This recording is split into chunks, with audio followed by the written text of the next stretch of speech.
Mame fa na se ma PENDREAM TV. PENDREAM TV de o se dem yopo. Chair, there shouldn't be a situation where any one project should have multiple sources of funding, except those that, let's say we have a loan and then there's a counterpart which will be GOG. That will be understandable. But we are talking about a situation where at the ministry we have only two sources. Maybe the project is attached to road fund or government of Ghana. The difficulty is when, because of the level of arrears we have, sometimes contractors hear that government of Ghana is paying. Meanwhile, the project source of fund is road fund. Then they find a way of getting that certificate to GOG to be paid. At that stage, it's not an intention to cheat or anything at that stage, just to get their monies paid because they've invested money and they've been sitting there for 4 years and not being paid. Unfortunately, because that process is not properly documented, that certificate probably lies still in the records of road fund. So one day when road fund gets money are paying, actually that certificate can be paid again. It got worse when you have a situation where at a point in time we took a bond from Fidelity, which is a third layer. So it is no longer even road fund or GOG, but a third party. So the third party, the contractors are encouraged to go to, let's say, Fidelity and get your certificate cleared through a bond. They carry out that certificate still probably lies with GOG. One day, if GOG is paying, because our record keeping is problematic, that certificate could end up being paid. We had a very interesting situation where, during the recent validation, a contractor was contacted and said, we owe you 500 and something million. He said, no, you don't owe me 500 and something million. They were insisting they owe you. He said, no, you owe me less than 300 million. Because according to him who received the money, he received part payment already. But in the records of that organization paying, it's still a full amount that is there. So we need to actually clean up this. I don't see if there's any body benefiting unduly, which is what it is. It is the lack of the structured system that gives opportunity for somebody to see that there's a loophole to go and capitalize on. If the payment system was quite clear that when your project is supposed to be funded by road fund, you have no way. It's just like working at Parliament and deciding that I want to take my salary at the Electricity Company of Ghana. We don't do that. So why is it that when we are doing government projects, people can move certificate from A to B like that? So from last year, you cannot move certificate from one entity to another. When your project is GOG, you are stuck there. Whenever GOG gets money, they pay you. If it's road fund, you have to stay there. When we get money, we pay you. But until then, we need to deal with what we are having now. So that is what I think the situation should be. We need to fix the whole system, which is right from Ministry of Finance to the entities. Chairman, thank you. Small follow-up. Honourable Minister, when you contract and jobs are done and IPCs are submitted, and you take steps to redeem them by way of payment, do the contractors acknowledge receipt of payment? Do you have any such process? Very important question, actually. No. At least as a minister, I've never had any. In fact, what you rather hear is, they've not paid me. When they are paid, then no, good news is no news, I think. So it is when they are not paid and they are struggling that they keep telling you, I've raised a certificate for the past 2 years, I'm not paid. But as I keep explaining to Ministry of Finance, there should be a very simple system where when a certificate enters the system, it should be easy for the entity to know what the certificate is about. The day it is paid, anybody who opens that page should be able to see this certificate has been paid, the date, and where the source of funding is. Until we get that done. Currently, I don't even, so we say things like, when you even say that we owe contractors, let's say road fund, 11 billion, That would have been my understanding yesterday. By the close of today, that money could have been less or more, depending on what payments have gone through or have not gone through. But we need to have a fit-for-purpose system where contracting and payment for works done is quite simple and clear for everybody to see. Minister, you know, the finance minister mentioned that we need to augment the gift miss, because once you do that, you will, the schedule officer would be able to see, one, the IPCs that have been generated and paid for, and at a click of a button, they can print it out to be shared. So maybe you also need to encourage the Minister of Finance to look for money to open up the gift miss and all the other functions that the gift miss is supposed to perform. It's all about money. So find money to invest in the gift miss so that all these functions can be activated. Once they're activated, it will make things quite easier for all of us. But I also want to encourage the ministries, departments, and agencies to, on their own, have some form of reconciliation. Even if it's a manual reconciliation, you have your manual, and then you can have what is on the system, so that you can cross-check. So on our own, we do our manual, but then the most important thing is augmenting the gift miss and enabling the gift miss to have all the functions that it ought to have. I know it's all about money, and I'll encourage that you urge the minister to find some money somewhere to open up the gift miss so that it will be easier for you, especially when I look at the quantum of liabilities that was sent by the road ministry, and the fact that you still have a huge sum that you need to supply the auditors with documentation to enable them validate as to whether they are rejecting or they are accepting it. So it's a big deal, especially for Ministry of Roads. So I ask that you impress upon the minister to find some money to let the functions work on gift miss, and things will be easier for most of the ministries, departments, and agencies. Chair, you are very right. In fact, I think we were one of the first people who went to Ministry of Finance and suggested that we needed to get assistance from the state to be able to do this. We are largely an engineering organization. We build roads and maintain roads. We are not accountants. So when you create a situation where we now need to be tracking payments, deducting taxes and other things, our engineers are not trained to do those kind of things. So there should be, I mean, it should be done, I mean, somebody called foolproof. So if you put in a certificate of 10 cedis, whatever taxes are supposed to be deducted on that should not be the responsibility of any engineer or QS at the agencies. It should just be done automatically. But I am aware that the discussions about updating the existing gift me system is ongoing, and is supposed to be government-led, not entities-led, so that everybody will fall in line. And I agree with you. It is needed extremely, I mean, right now, we need to fix that now. Chairman, before Duke takes over, Honourable Minister, when you were a leader here, you placed me on this committee. And the work we do is to lead to reforms. So I want to suggest that going forward, put up a system where every contractor that you contract to undertake any form of work for you, when they get paid, you could just assign one officer. They should acknowledge receipt of payment and build that database. You know, it will help to reduce some of the problems that we face, and I think that it will help everybody. Other ministries should also learn from this. So, Duke, if you may.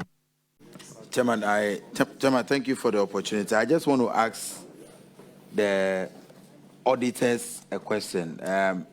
In their explanation, it's obvious that it's the audit process that helped us to uncover some of these issues. And as the minister said, where he gave the instance of a particular contractor being called, and he said he's owed less than 300 million.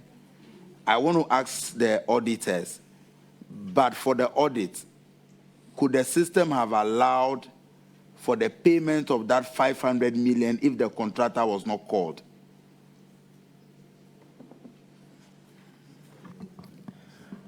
It may or it may not. Maybe Mr. Chairman, the minister can help. You see, there shouldn't be any need for reconciliation if the system works very well. Assuming you were awarded a project for 10 cities. A regional director of highways in OT is looking after the project. They raise a certificate of 2 cities. Automatically, by the time he finishes that process, that amount that should be seen as commitment yet to be honored should automatically be 8 cities. The auditors, when they go to the system, as he said that it was supposed to remove human interface, should see automatically that the contract was 10 cities. We have raised a certificate of 2 cities, whether paid or not, should be there. The day it is paid, there should be something in the system that says that it is paid. The process where we are now going back to ask people, including that contractor, were you paid? How on earth were we thinking that we can actually solve this problem? Okay, that one contractor said, I was already paid. Imagine everybody else who said, no, I was not paid. So technology exists for us to basically clean up this. And you see, the auditors, what they were even doing was just looking at the face value of the certificate. They are not engineers.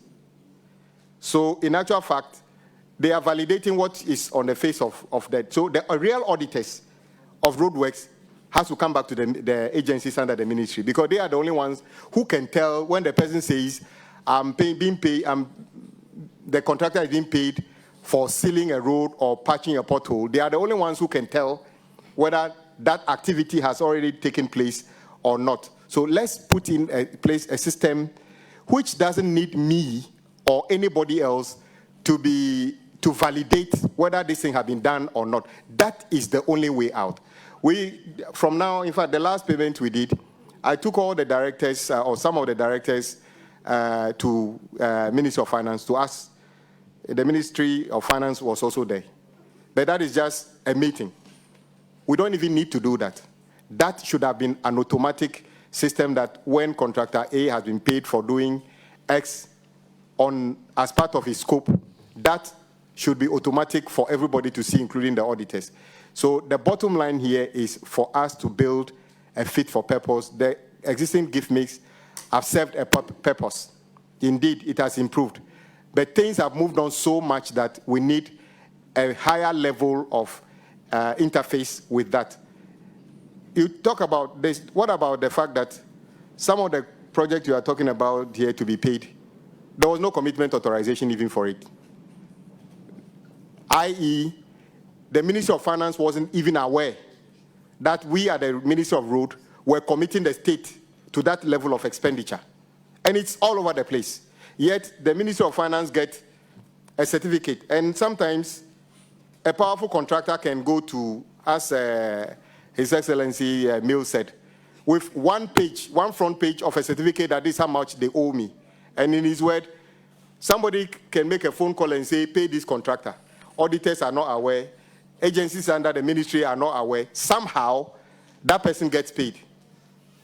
Only one day for us to carry out this exercise, for somebody to know that that certificate has already been paid.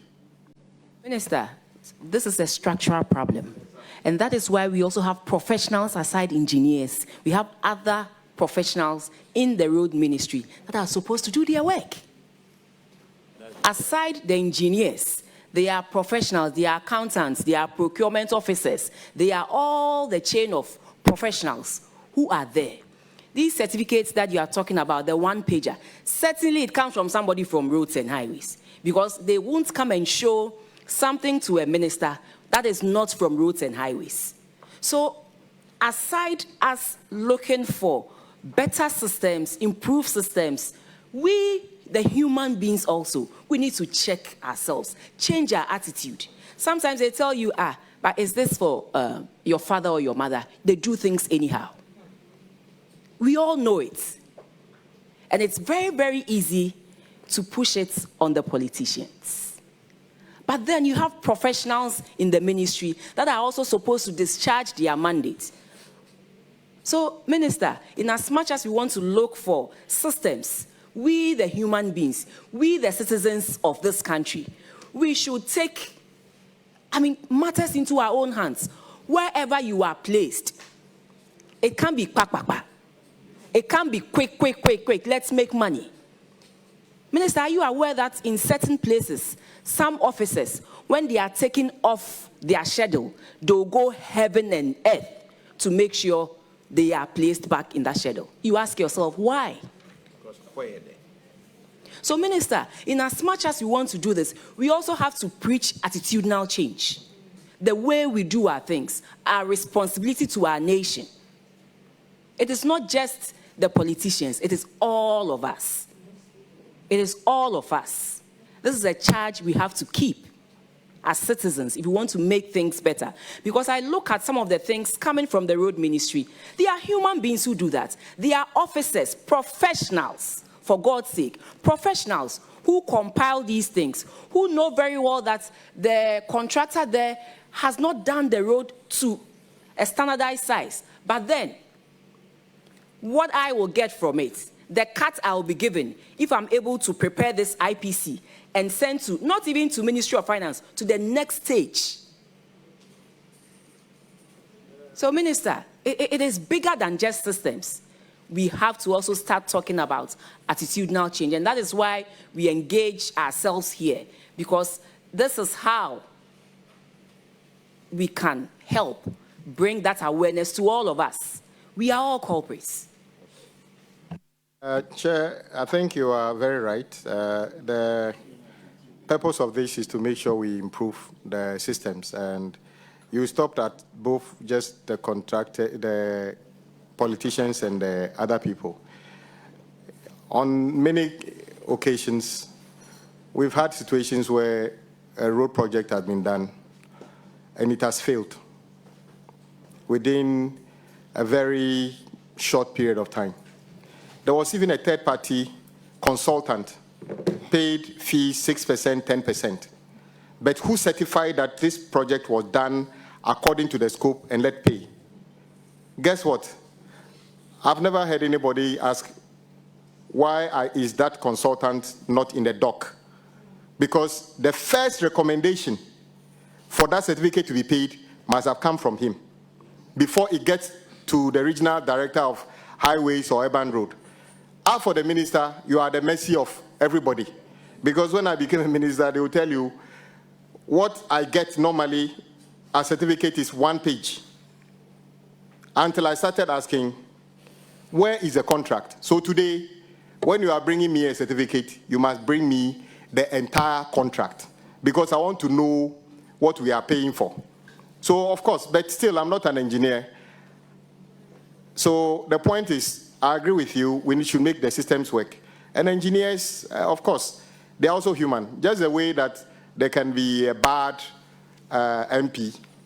Surely, I don't think the engineering field has got saints there. There could be, even judges can have a bad judge, isn't it? But that is why we use technology to take out the human interference in things as much as possible. I believe if the give me system is such that every commitment of state, every agency only appears first on that system. If it's not on the system, you cannot even raise a certificate about it. If it's not on the system, even if a certificate is raised, there will be no interface for you to activate a payment. I believe that will be the basis of taking out all the challenges we have. All right, thank you very much.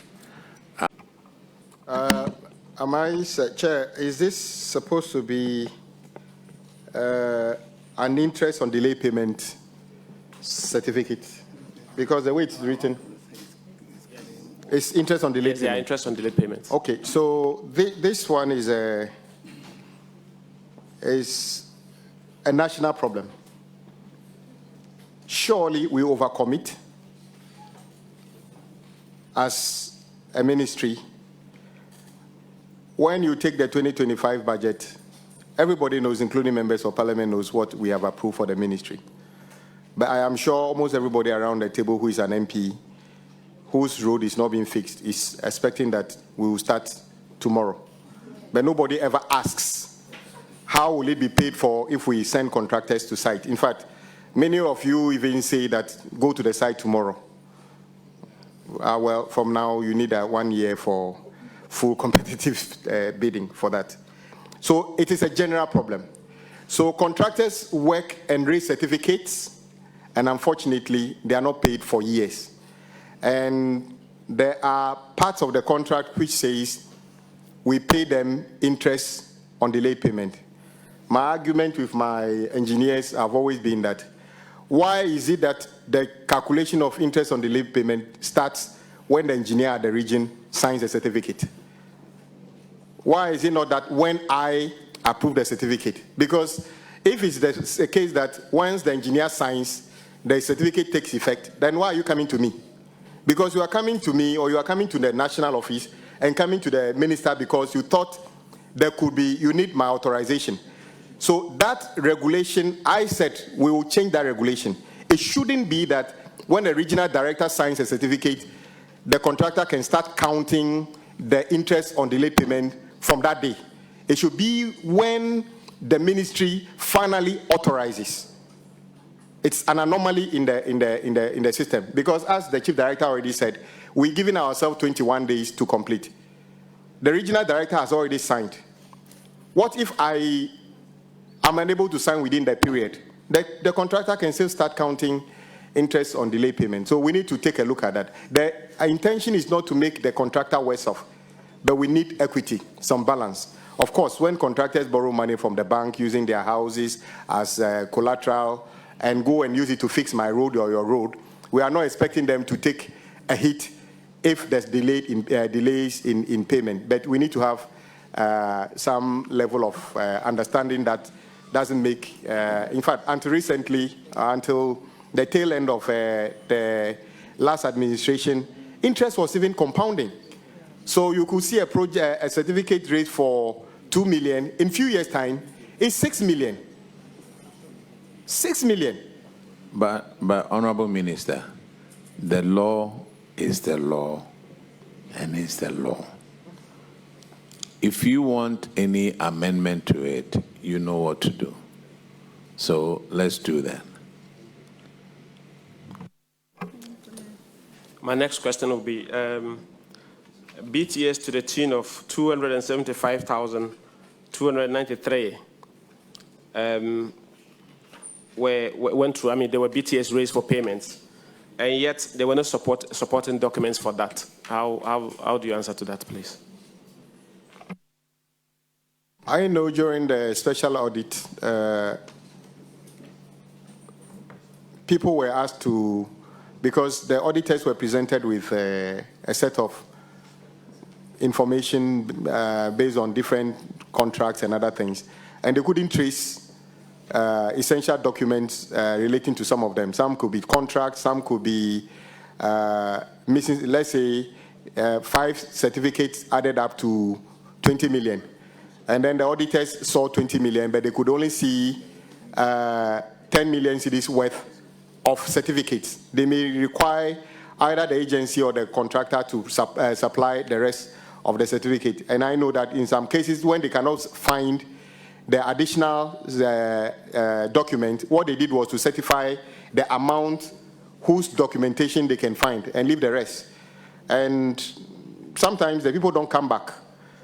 What does that mean? Does that mean that if the auditor didn't raise that, that was going to be a waste of money? I don't know, but I know that even this one, the auditors found it difficult to do. But even with this, even after this audit, we found out that there's a lot we can do to make the system even better.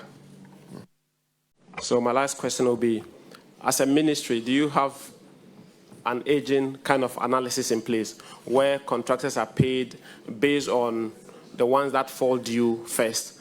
Or how do you manage your payables, your commitments and your arrears? How do you manage them? How do you pay them off, the contractors? How do you pay them off? Ideally, it should be first in, first out. But let's say something. When we say GOG, the CAPEX at the Ministry of Roads, the disbursement doesn't actually come from Ministry of Roads. It comes from Ministry of Finance. We just do the paperwork to tally with whatever is in our system. That, if it's 4 billion that is in the name of the ministry. Many of the times, that money is not transferred physically to Ministry of Roads to physically disburse. But Minister, you also have your budget that you fiscally disburse. So yes, it's the same thing. But the volume of work we do, yes, the volume of work we do, yes, much of our payment, apart from road fund, doesn't come from us directly. Once in a while we get a transfer, but what I'm saying is that his question is whether we have a system where we can say first in, first out. That is not always the case, and there's many reasons. There are situations where in an emergency, okay, let's say somebody went and did a pothole patching or regraveling, and then out of, 3 days ago it rained, and a few roads have been washed off, few culverts broken, and you send somebody there to carry out an emergency work because that culvert is between where the teachers live and where the school is in that community. You might be tempted to, like, in the name of emergency, provide funding for that contractor to fix that bridge and postpone the payment of the other contractor further. I think it's just like triage in an emergency place at the hospital. If you went to the hospital with a hangover and somebody is bleeding out of a motor accident, a triage nurse will make a decision as to who gets to see the doctor first. And I think it's normal. It's the same way we treat some payments. Minister, you can start from your end with your budget. This year you were giving over 13 billion. So maybe if you can start from what you have control over, and then you start the aging analysis with your budget approved for you in the 2026 budget, and then maybe you look into doing same in conjunction with Ministry of Finance for what they pay on your behalf. There's always a way to start. So let's start small and then see how we can do it. Chair, you are very right. When it comes to that you are talking in terms of the big push allocations. The good thing is that as of today, there's no big push contractor who has raised certificate for works whose 1 CD is outstanding. We are prepared to pay for that, and it's a commitment we made. Everybody who raised work certificate has been cleared for payment. So we don't even need to prioritize who we pay first, who we pay second. Once the certificate is due, we clear it. Minister, the import of my question is it will help reduce interest on delayed payment if we're able to pay those that are due first. We'll cut down the number of outstanding, the length of it. Thank you. That'll be all from me. Okay, let's move on. Page 36 is talking about contractors confirmed 965 million less than they were owed. That's interesting. And the next one is payment vouchers for BTAs amounting to 26 million not found in gift mix.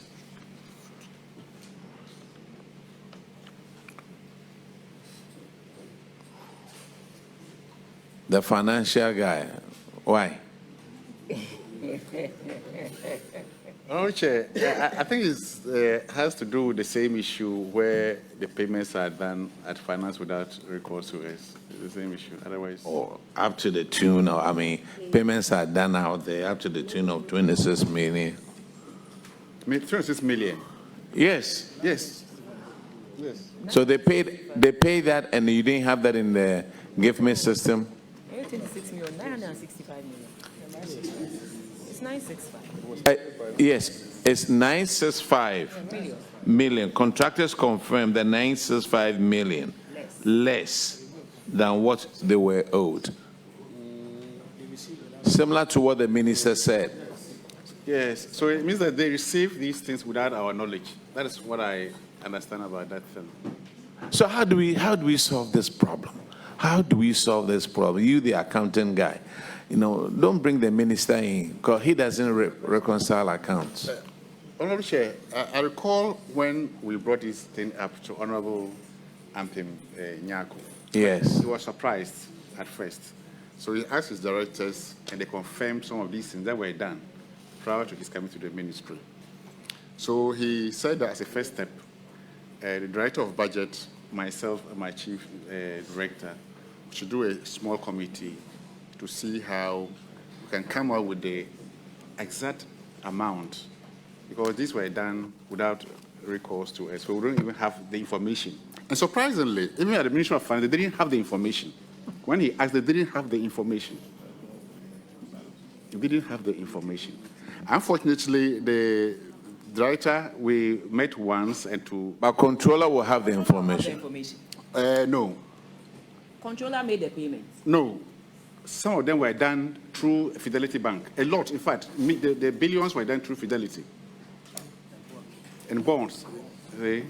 So the Fidelity payments were done at Ministry of Finance, within Ministry of Finance and Fidelity.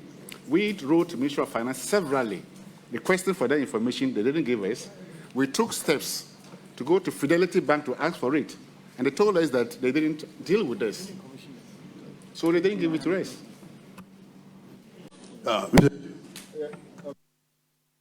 Chair, indeed, we have started some process. So, for instance, if you go to Feeder Road today, when Feeder Road director in Kumasi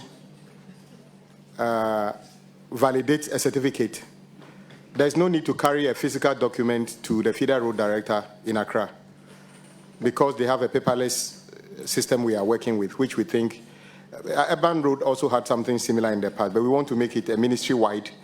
Highways, everybody had some, but we want to have one platform where these things can be done, because it will track all the activities. But the bigger problem is what he raised. If we committed the state to a total of almost 8 billion Ghana cedi, when there's no evidence of commencement authorization, no evidence of any tender process. So how on earth is the Ministry of Finance even supposed to budget for this expenditure? So sometimes the public need to understand why these things are what they are at the Ministry of Road. But you see, people oversimplify and the understanding. Of course, majority, more than 95% of the projects I have seen, we inherited. There's no evidence of any tender or anything. Absolutely. But these are roads going to communities that need them like yesterday. So what should we do? Terminate them and say that we should go and do 1 year competitive bidding for it? No, there's another way to check it. We can continue that same project, but ensure that the contractor carries out the work as expected by the standard, and we only pay them for the work they have done, not to the contract price. Like I keep telling people, we don't pay contractors contract prices. We pay you for the work you have done. So your contract price can be 10 cedis. In fact, recently we were trying to put a clause in the big push contract, and then I was fighting with them. I was arguing with them that it gives an advantage to the contractor against the state. They managed to water down that particular clause. Today, when we raise certificate on those projects, we are deducting money from the contractors, because the health of the economy means that the projection which necessitated that clause, things are better. So we don't even need to pay you the 10 cedis, we pay you 8 cedis. And that's exactly what they were telling me, that it works both ways. It can work to the advantage of the state, it can work against us. But at least today, we are saving money out of that. So I think it's an important thing we need to, road works are different from supply of vehicles or supply of groceries. It is much more complicated. Chair, just because of one rain 2 or 3 days ago, if you see the volume of challenge we have across the country, and the question is, okay, can you consider all those projects as emergency projects, that one day somebody will not accuse you of just willy-nilly deciding to go to site for those things? But these are projects in colleagues' constituency. I can see some of the faces around the table forwarding me those videos.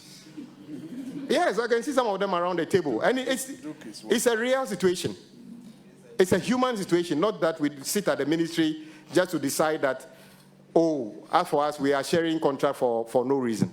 But we are always diligent that what we pay for, especially using public fund, actually is worth what it should be. But we should strengthen the system, that the human interference is less. But so all these projects, 7 point something billion, we will not terminate them.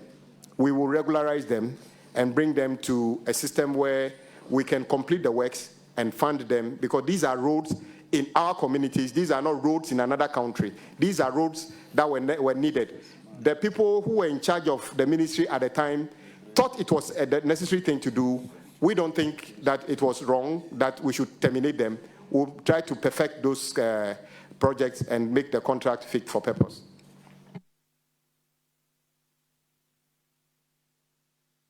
Chair, can I ask permission? I have an able deputy who is also one of us in Parliament, who can take the chair and guide us to take it, so that I can attend to something else. So I wish I would be here throughout. So I present to you Honorable Suini, one of your own. Once upon a time, he used to be a regular around the table as well, so you can continue. If I get the permission, then I can. Permission granted, but my able Honorable Abena Osayasare will have a question for you, please, before you go. Minister, you know the issue with the huge payments that Road Fund is saddled with. It is because Road Fund has moved from its core mandate. It's a big deal. I know people want roads, so sometimes you go to Road Fund to assist. Because the act is very clear that it is to finance routine periodic maintenance and rehabilitation of public roads. And it's also to be used to assist metropolitan, municipal, and district assemblies to perform their functions. But now we have saddled them with huge projects. Minister, maybe we should think about allowing them to carry out their mandate only, so that whatever funds they have in excess can be brought to the ministry to assist the ministry, in addition to what Ministry of Finance gives you. This is just something that you should think about and see if it is possible. But I think Road Fund should be given the permission to go by its core mandate. And in doing that, I believe that a lot of the municipals, metropolitans, and districts can benefit more from Road Fund than when it is saddled with huge contracts that, for us outside Accra, always sit in Accra, and we outside Accra and the capitals don't really get or feel the benefits of Road Fund. It's something that I want you to think about. Thank you. Thank you, Chair. I didn't know you were a village MP like me. Indeed, the core mandate of Road Fund has been missed in a lot of ways. They still do a lot. Many of our maintenance programs are done on it, but the amounts we are loading onto it now is not sustainable. We have projects, almost 700 million Ghana cedi on Road Fund, when the entire allocation for 2026 is 3 billion. One project, almost 700 million. So how on earth do we expect this fund to be sustainable and reach everybody? So indeed, we need to also augment the accruals to the Road Fund. 3 billion for 16 regions and a debt of 11 billion doesn't give an indication that the problem has got a solution yet. So we either augment the accruals to the Road Fund and also streamline, how maybe even institute a limit to how much should be the cost of a project you can offload onto the Road Fund. Maybe that will be the way out, but I think it's early days yet. Let's see how it goes. But it's a good suggestion. Thank you very much, Chair. Thank you. Now let's go to paragraph. PENDREAM TV. Now, so far so good. Say open online portal e Ghana. Nipa share, nipa follow, nipa comment here. To my best of knowledge, without any biases, PENDREAM TV.